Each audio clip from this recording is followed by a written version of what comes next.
मान और सम्मान के योग्य उपस्थित सभी बुजुर्गों के श्री चरणों में प्रणाम करता हूं। युवा साथियों का अभिनंदन है और मातृशक्ति का वंदन है।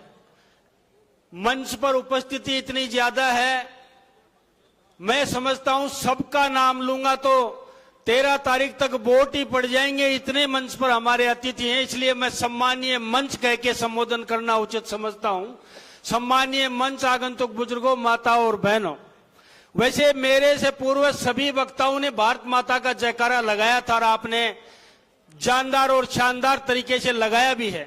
मैं भी एक बार खेतड़ी स्टाइल में आपसे भारत माता का जयकारा लगाऊंगा तो मैं समझता हूं कि हम जिस भारत माता पे खेल कूद के बड़े हुए हैं उस भारत माता का ऋण भी हमसे उतर जाए।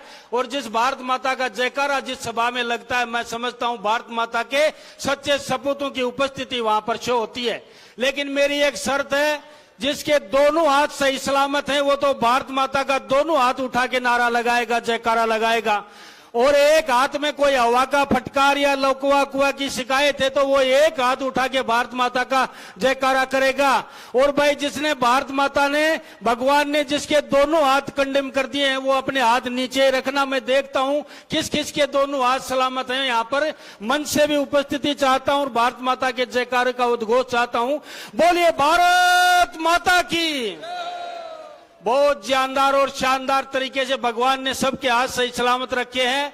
मैं आपसे निवेदन करना चाहता हूं, आपके मुख्य अतिथि के आने से पहले जो लोग बोलते हैं उनको आप क्या कहते हो? किसी ने नेता कहा, किसी ने कुछ कहा।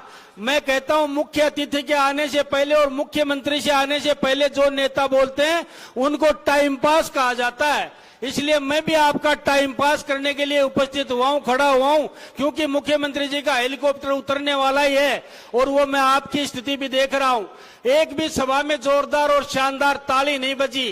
अरे जिस सभा में ताली ना हो, अगर पुलिस के मुंह पे गाली नहीं हो और ससुराल में साली नहीं हो तो कोई मतलब नहीं होता मीटिंग में आने का।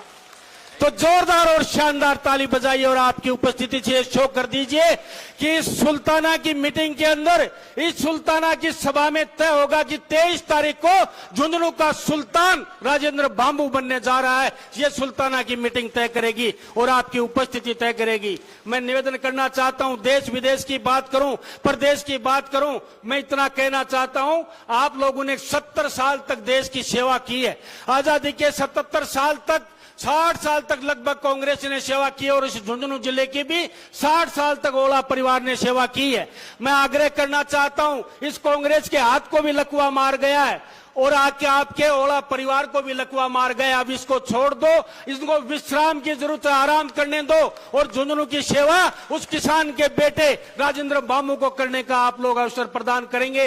ये मैं निवेदन करना चाहता हूं, आग्रह करना चाहता हूं।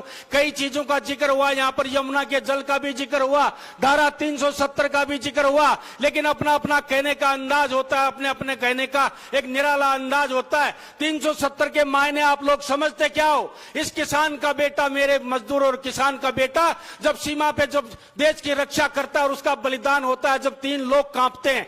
आप लोगों ने 370 को एक आंकड़ा समझ लिया होगा। 45,000 माताओं की कोख उजड़ी। 370 का मतलब यह है 45,000 बुढ़ापे की लाठियां छिन गई, 45,000 नौजवान कुर्बान हुए, हमारे बच्चों से बाप का साया उजड़ गया, हमारी नवयुवती की मांग का सिंदूर उजड़ गया और कई बहनें तो अपने भाई के हाथ पर राखी बांधने के लिए तरस गई। यह मतलब था 370 की धारा का। उसको एक झटके में खत्म करके भारतीय जनता पार्टी, नरेंद्र मोदी और अमित शाह ने यह दिखा दिया कि भारत मां की तरफ कोई आंख करने वाले की आंख निकाल ली जाएगी और अंगुली करने वाले का हाथ अलग तन से जुदा कर दिया जाएगा। यह 370 का मतलब है। और यहां पर तो आपने नहर की बातें तो सदियों से सुनी होगी, कई पत्थर भी अब तक लग चुके हैं। लेकिन मैं कहना चाहता हूं, निवेदन करना चाहता हूं, यह भारतीय जनता पार्टी है जिसकी कथनी और करनी में कोई फर्क नहीं होता है। हमने लोकसभा के चुनाव से पहले जब हमारे मुख्यमंत्री जी झुंझुनू आए थे तो उन्होंने वादा किया था कि लोकसभा के चुनाव में आप हमारा साथ दो, हम आपको यमुना के जल का यहां पर प्रवाह करेंगे और हरियाणा से समझौता करेंगे। लेकिन वारे शिक्षित जिले, वारे विकसित जिले, आपने तीनों लोकसभा की सीटें कांग्रेस को दे दी। फिर भी मैं धन्यवाद देना चाहता हूं उस मर्द मुख्यमंत्री को, दोबारा आपके बीच में आके कहा कि लोकसभा की सीटें तो आपने कांग्रेस को दे दी होंगी, लेकिन हमारी जबान एक है और जो जबान हमारे मुंह से निकल गई उस पे हम लोग कटलें और आपको यमुना का जल मिलेगा तो निश्चित रूप से शेखावाटी को यमुना का जल मिलेगा। और 115 हम लोग विधायक हैं, विधानसभा के अंदर बैठते हैं। इस उपचुनाव से विधानसभा और लोकसभा, देश और राष्ट्र पे कोई फर्क पड़ने वाला नहीं है, क्योंकि 115 हम लोग हैं। 115 के 15 को भगवान उठा ले तो बात अलग है। राजेंद्र बांबू अगर जीतता है तो भी विधानसभा में कोई फर्क नहीं पड़ता।